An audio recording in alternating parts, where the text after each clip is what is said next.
Hi friends, இன்றைக்கி நம்ம வேண்டியதை அள்ளித்தரும் மாங்காடு காமாட்சி அம்மன் கோவிலை பற்றி தாங்க பார்க்க போகிறோம். வாங்க வீடியோக்குள்ளே போகலாம்.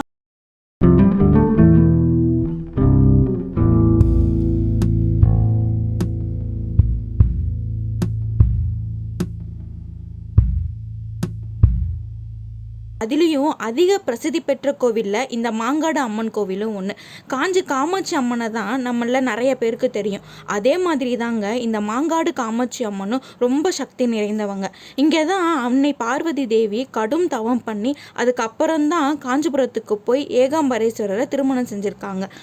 முதலாக காமாட்சி அம்மன் இந்த மாங்காடு கோவிலுக்கு தாங்க வந்திருக்காங்க. அதுக்கப்புறம்தான் அவங்க காஞ்சிபுரத்திற்கு போயிருக்காங்க. அதனால தான் இந்த மாங்காடு தலம் ரொம்ப புனிதமான தலம் அப்படின்னு சொல்கிறாங்க. இப்போ நம்ம மாங்காடு காமாட்சி அம்மனோட வரலாறை பார்க்கலாம். கைலாய மலையில் இருக்கும்போது பார்வதி தேவி பார்த்திங்கன்னா விளையாட்டை சிவபெருமானோட கண்ணை மூடிடுறாங்க. அப்போ பார்த்திங்கன்னா உலகமே இருண்டு போயிருக்கு. கோபமடைந்த சிவபெருமான் பார்வதி தேவியை சபிச்சிருக்காரு. அதுக்கப்புறம் நீ தவம் பண்ணிட்டு என்னை வந்து சேரு அப்படின்னு சொல்லி அனுப்பியிருக்காரு. இறைவனின் உத்தரவின்படியேற்ற பார்வதி தேவி இந்த மாங்காடு தலத்திற்கு வைந்து 5 தணல் வளர்த்து கடும் தவம் பண்ணியிருக்காங்க. 5 தணல் அப்படின்னா 5 குண்டம் தீ வளர்த்து நடு குண்டத்தில் நின்று தன்னுடைய கட்டை விரலோட நுனி பகுதியில் நின்று கடும் தவம் புரிஞ்சிருக்காங்க. அதுக்கப்புறம்தான் காஞ்சிபுரம் போய் அங்கேயும் தவம் பண்ணி ஈசனை திருமணம் பண்ணியிருக்காங்க. ஈசனை கல்யாணம் பண்ணிக்கிற ஆர்வத்தில் இருந்த அம்மன் மாங்காட்டில் இருந்து காஞ்சிபுரத்துக்கு அப்போ அவங்க இங்கே மாங்காட்டில் தவம் பண்ண தீயை அணைக்காமல் சென்றிருக்காங்க. அதுக்கப்புறம் இந்த மாங்காட்டில் அந்த அக்னி குண்டத்தோட உக்கரம் தாங்காமல் எல்லா மக்களும் கஷ்டப்பட்டிருக்காங்க. இந்த துன்பத்தை துடைக்க ஆதிசங்கரர் இந்த கோவிலுக்கு வந்திருக்காரு. இந்த கோவிலுக்கு அவர் வந்து உலகத்தோட நன்மையை கருதி 8 மூலிகைகளால் ஆன அஷ்டகந்த மத்தமேரு அப்படின்ற ஸ்ரீ சக்கரத்தை அம்மன் தவம் செய்த இடத்துல பிரதிஷ்டம் செஞ்சு அதுக்கப்புறம் உக்கரம் குறைஞ்சு மக்கள் மகிழ்ச்சியாக இருந்திருக்காங்க. இந்த கோவிலில் பார்த்தீங்கன்னா ஸ்ரீ சக்கரத்துக்கு முக்கிய வழிபாடும் பண்ணுறாங்க. அதுலேயும் முக்கியமாக பார்த்தீங்கன்னா குங்கும அர்ச்சனையும் இந்த கோவிலில் இந்த ஸ்ரீ சக்கரத்துக்கு பண்ணுறாங்க. நீங்கள் இந்த மாங்காடு கோவிலுக்கு போனீங்கன்னா முக்கியமாக வழிபட வேண்டிய விஷயம் 4 இருக்குது. இந்த காமாட்சி அம்மனுக்கு 4 விதமாக நம்ம தரிசிக்கலாம். அது என்ன அப்படின்னா, ஃபஸ்ட்டு பார்த்தீங்கன்னா காமாட்சி அம்மன், 2வது பார்த்தீங்கன்னா மூலவரை பார்க்கலாம். அத்தமேரு ராஜ எந்திரம். இந்த எந்திரம் வந்து 43 திரிகோணம் கொண்ட ஸ்ரீ சக்கரம். இதில் ஆமை போன்று அடித்தளம் கொண்டு இதுக்கு மேலே பார்த்தீங்கன்னா 3 படிகள் கொண்டு அதுக்கு மேலே 16 இலை தாமரை, அதுக்கு மேலே 8 இதழ் தாமரை வச்சு அதுக்கு மேலே ஸ்ரீ சக்கரம் வரையப்பட்டிருக்காங்க. ரொம்ப சக்தி வாய்ந்த எந்திரம் தாங்க இந்த ஸ்ரீ சக்கரம். வேற எங்கேயுமே இந்த அளவுக்கு சக்தி வாய்ந்த ஸ்ரீ சக்கரம் இல்லை அப்படின்னு சொல்றாங்கங்க. இப்போ பார்த்தீங்கன்னா 3வதாக நம்ம பார்க்குறது தபஸ் காமாட்சி. அதாவது அம்மன் பார்த்தீங்கன்னா ஒரு காலை தூக்கி 2 பேரும் சிவபெருமானும் பார்வதி தேவியும் இருப்பாங்க. அதை நம்ம வந்து கண்குளிர நல்லா பார்க்கலாம். அதுக்கப்புறமா பார்த்தீங்கன்னா நம்ம உள்ள வலது பக்கம் வந்தோம் அப்படின்னா காமாட்சி அம்மன் விளக்கு ஒன்று எரிஞ்சிட்டு இருக்கும். அது பார்த்தீங்கன்னா அணையா விளக்குன்னு சொல்லுவாங்க. அதையும் நம்ம பார்க்கலாம். அதுக்கப்புறம் பார்த்தீங்கன்னா மூலவராகவும் நம்ம இந்த அம்மனை பார்க்கலாம். மொத்தம் நம்ம 4 வகை இந்த அம்மனை பார்க்கலாம்.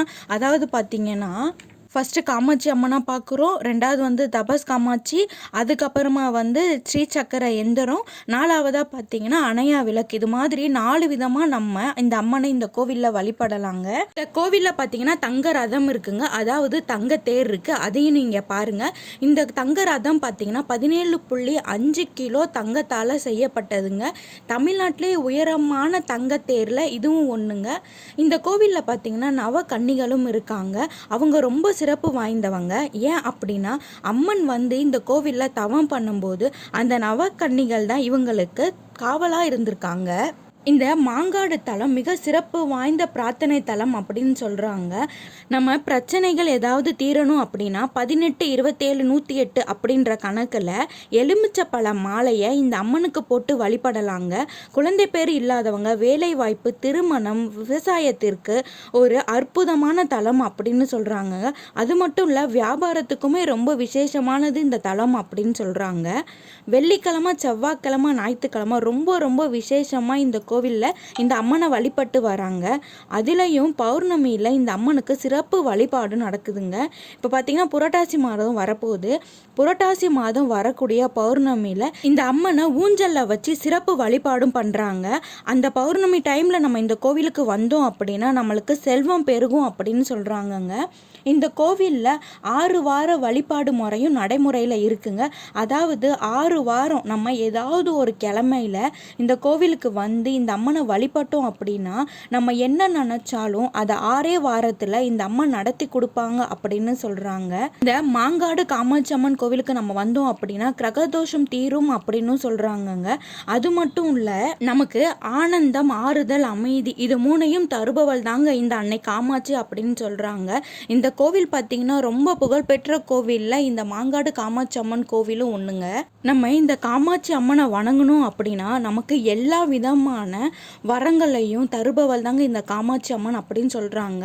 அதே மாதிரி பார்த்திங்கன்னா நம்ம என்ன வேண்டுனாலும் அதை உடனே கொடுப்பாங்க அப்படின்னு சொல்கிறாங்க. 7 வாரம் வந்து இந்த கோவிலில் வந்து ஒருத்தவங்க விளக்கு போட்டு எலுமிச்சப்பழ மாலை போட்டிருக்காங்க. அவங்களுக்கு பார்த்திங்கன்னா குழந்தை வரம் உடனே கிடச்சிருக்கு அப்படின்னு சொல்கிறாங்க. நிறைய பேர் இந்த அம்மனை வந்து கண்ணீர் விட்டு அழுது வழிபட்டு வராங்க. குழந்தைகள் நல்லா படிக்கிறதுக்கு கூட இந்த கோவிலில் வந்து இந்த அம்மனை வணங்குறாங்க. பெண்களுக்கு ரொம்ப உகந்த கோவில் அப்படின்னா அது இந்த மாங்காடு காமாட்சி அம்மன் கோவில் தாங்க. நம்ம வேண்டுதல் நிறைவேற இந்த மாங்காடு காமாட்சி அம்மன் கோவிலுக்கு வெள்ளிக்கிழமையில சுக்கிர ஓரையில் வந்து எலுமிச்சப்பழ மாலை போட்டு இந்த அம்மனை வழிபட்டு வந்தோம் அப்படின்னா நம்ம என்ன நினச்சாலும் அது உடனே நடக்கும் அப்படின்னு சொல்கிறாங்க. இந்த கோவிலில் பார்த்திங்கன்னா பெருசாக பரிகாரம்லாம் எதுவும் கிடையாது. நம்ம வந்து 6 வாரம் இந்த அம்மனுக்கு எலுமிச்சப்பழம் மாலை போட்டு அப்படின்னா நம்ம என்ன வேணாலும் அதை இந்த அம்மன் குடிப்பாங்க. எல்லாரும் நீங்களும் வந்து இந்த அம்மனை வந்து தரிசிங்க. ஆடி மாதம் அப்படின்னாலே அது அம்மனுக்குரிய நாள் தான். அதுலேயும் நம்ம இந்த மாங்காடு காமாட்சி அம்மன் கோவிலுக்கு வந்தோம் அப்படின்னா அதுவே ஒரு தனிப்பெரும் சிறப்பு தாங்க. இந்த ஊருக்கு ஏன் மாங்காடு அப்படின்னு பேர் வந்துச்சுன்னு பார்த்தீங்கன்னா அப்போ அந்த காலத்தில் வந்து இங்கே மாமரத்தோப்பு அதிகமாக இருந்தனால இந்த மாங்காடு அப்படின்னு இந்த ஊருக்கு பேர் வந்திருக்கு. காமாட்சி அம்மன் இந்த கோவிலில் குடியிருக்கனால இது பார்த்தீங்கன்னா மாங்காடு காமாட்சி அம்மன் கோவில் அப்படின்னு பிரசித்தி பெற்றிருக்கு. இந்த கோவில் உள்ளேயே பார்த்தீங்கன்னா பிரசாத கடையும் இருக்குது. பிரசாதம் ரொம்ப டேஸ்டாகவே இருந்துச்சு. கண்டிப்பாக எல்லாரும் இந்த மாங்காடு காமாட்சி அம்மன் கோவிலுக்கு வந்து இந்த அம்மனோட அருளை பெறணும் அப்படின்னு சொல்லி நான் இந்த அம்மனை வேண்டிக்கிறேன். கண்டிப்பாக எல்லாரும் வாங்க, வந்து இந்த அம்மனோட அருளை பெறணும். ஓகே ஃப்ரெண்ட்ஸ், இந்த வீடியோ உங்களுக்கு பிடிச்சிருக்கும்னு நினைக்கிறேன். பிடிச்சிருந்தா லைக் பண்ணுங்கள், ஷேர் பண்ணுங்கள், கமெண்ட் பண்ணுங்கள். புதுசாக நம்ம சேனலை யாராவது பார்க்குறதா இருந்தால் அப்படியே சப்ஸ்கிரைப் பண்ணிக்கோங்க.